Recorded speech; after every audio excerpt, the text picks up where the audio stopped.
Okay, so this is Steve 87th with part 2 of the build.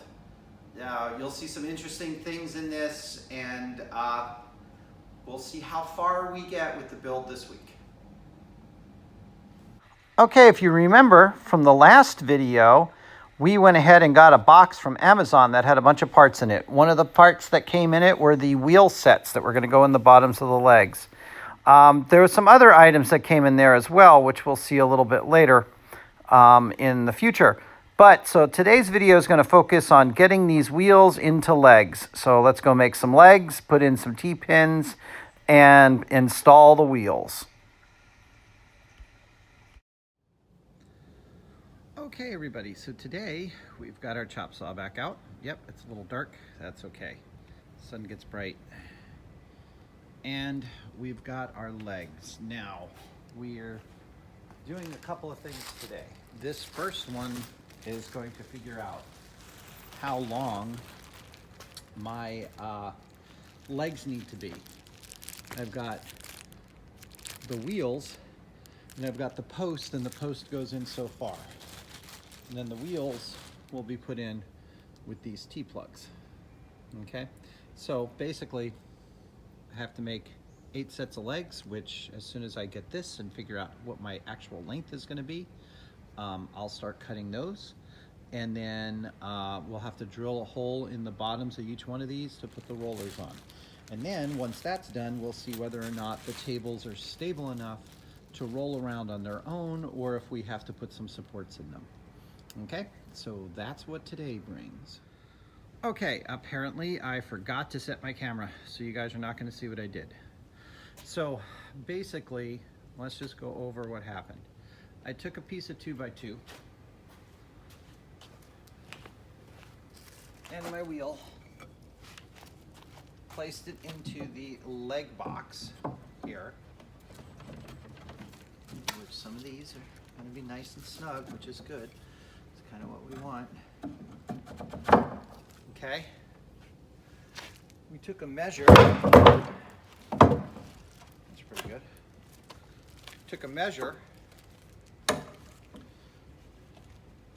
from the bottom of the box to where the wheel was going to come in at to make sure that it was within 24 inches. Okay, so 24 inches is the minimum that Nancy would be able to get under. Okay, so that's 24 inches there. And so we have an adjustment of 3 inches, so she is going to be from the table will actually be 26 to 26.5 inches in an adjustment. So it'll be about 26 inches to the bottom, which is not what it was supposed to be. So 25.5 inches. Okay, so that gives her more than enough room, and there's enough. Okay, let's make sure that we have that all the way in. Let's try this again. So, the major goal was to get it 24 inches. You can see here that the tape measure and the wheel, we still have some more room with the wheel. Okay, so we go actually down, we can go to 24.5 inches. So we can extend this out to about 25 inches. So Nancy has a range of about 24 to 25.5 inches. Hopefully that's going to be more than enough according to her measurements so that she can get underneath here, which will allow her to reach to the back of the table.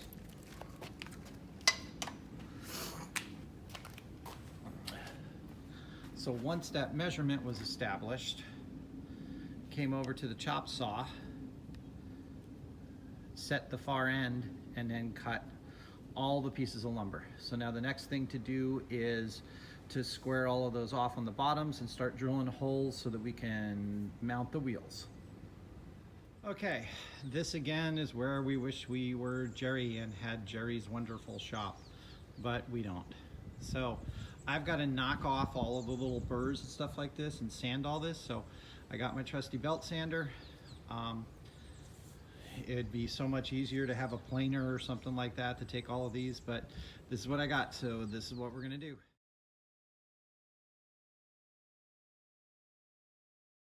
Okay, so I did a bad thing, and I was using the wrong grit sandpaper, and I don't know where the rest of my sandpaper is, so I found my palm sander, and that looks like it's actually gonna be a lot quicker, so we're gonna use that instead to sand these legs.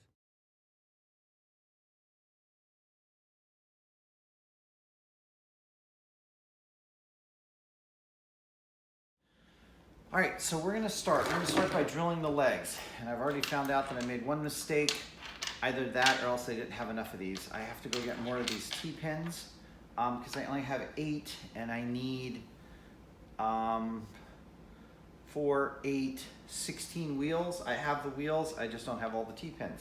So we're only gonna be able to do half of this. So the first thing that we wanna do is, these T-pins go on the bottom of the legs. Okay, so you're gonna hammer these in. So I have found, luckily within my drilling jig here, I actually found one of the drills that will work with this T-pin.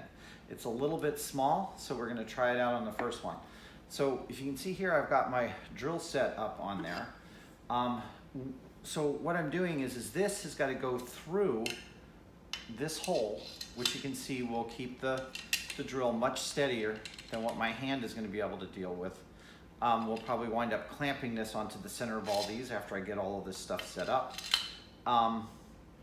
But this drill bit has to be able to drill up to here and have a final stop so that I don't go too deep. And the way that I checked the depth was, since this is going to go onto the wood, it has to penetrate this piece, which is fairly thick, and then has to actually allow some room for both the little plate and the screw that goes in there, because these are going to be set inside of here, so they'll go all the way down into there. Okay, so that's what this is meant to do. So that stop will stop it at the right depth, and I'll be able to adjust these inside and out into the legs. And you ask, why am I sitting on a chair?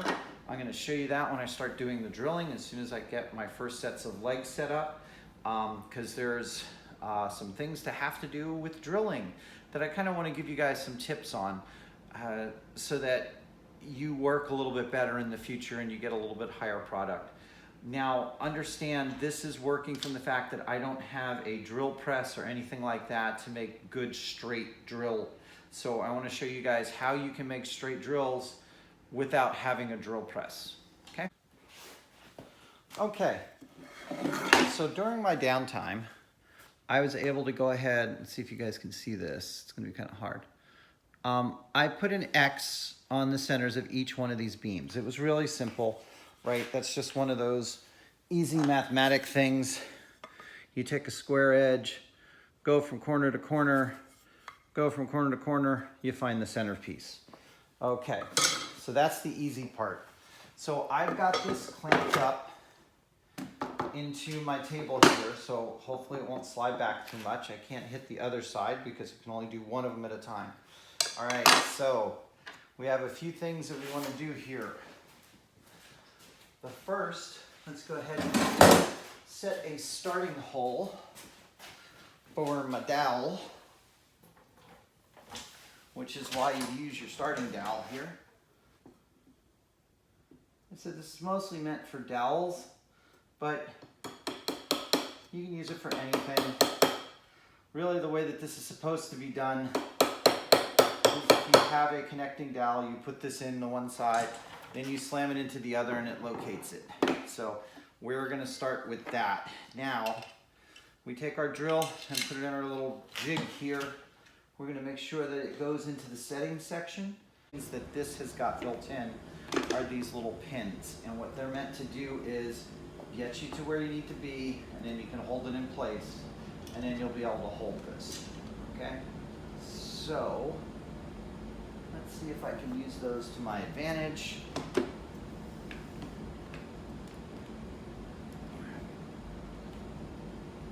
Probably not. Nope. Okay, so we're gonna have to just drill this by hand. So let's see how this all works. Of course, big safety thing to begin with. Always unplug your drill.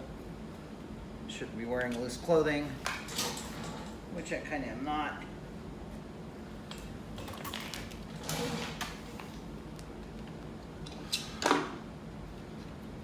Okay. Let's chalk this up. This is a brand new drill, so I gotta get used to a little bit. Like I said, this is a Harbor Freight thing. Why did I buy Harbor Freight? Unlike a lot of people, I don't do this very often, so I did not see spending hundreds and hundreds of dollars on a really, really good drill when all I'm trying to do is drill holes, okay? I'm not doing this for a living. It just makes it a lot easier to do things. The other thing that the electric drill affords me is unlimited power, so I don't have to stop in the middle of all my drilling operations. Okay. So why did I go through all of that? Because when people drill, we don't normally do drilling correctly. I know that sounds kind of weird, but in order to drill correctly, you want to make sure your drill goes in straight. If you've ever seen a drill, it has nice little handhold areas. This is actually for your index finger, okay? So when you hold the drill, you should use your index finger on the drill, and then your trigger is actually going to be your other finger. So you can see here, this is a good grip. What this allows you to do is actually drill straight all the time. Most people hold it like this, that gives you the drill wobble. This sets you up so that your whole drill is nice and stable, and you can do it all by hand, okay? So, let's try to set this up real quick so that we get these done right. Drill guides are also a good thing to have. Okay, we're gonna put this on the other side so that's where my hand is at. Okay, so we got this nice and started. We got the hand. We go ahead, we start our drill.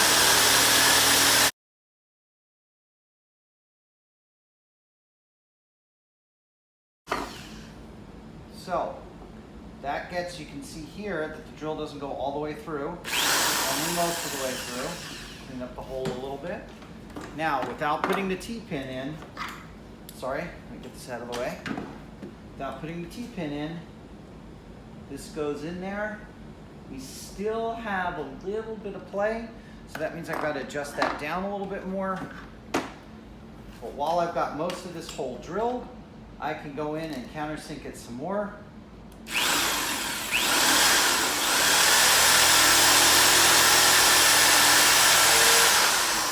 Okay, because the big thing is we want to have enough room for this to be able to go up in there. So there. Now we've got it all the way down, and that's a pretty straight fit. So basically all we do now is we take our little T-pin.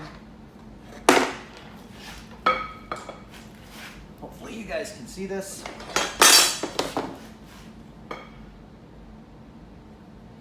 Center that over the hole. So this hole might be just a little bit too small for this T-pin. I was worried about that because the drill was very, very close. But part of it is we want to make sure that the T-pin goes in there fairly tight. Ow.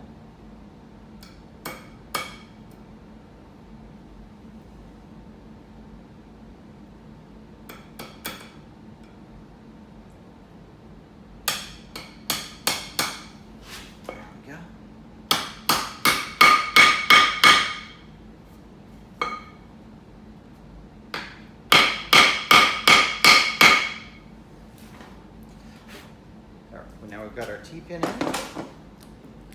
Now we take our wheel.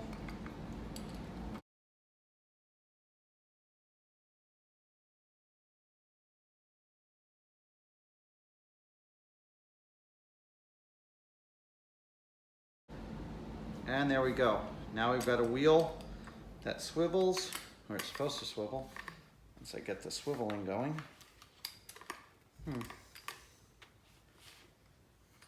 That shouldn't come undone when I do that. Okay, we'll figure that out. It's probably part of the way that it came in, but there you go. We have a wheel now. Oh yeah, we kind of tightened that bolt down a little bit. All right, we'll figure all that out, but that's what I'm gonna do. So that's how we're gonna do the rest of the wheels. All right, so I'm gonna leave you guys with that. It's gonna be a good little project. You can see the T already came out a little bit more, so let's hit it more down in there.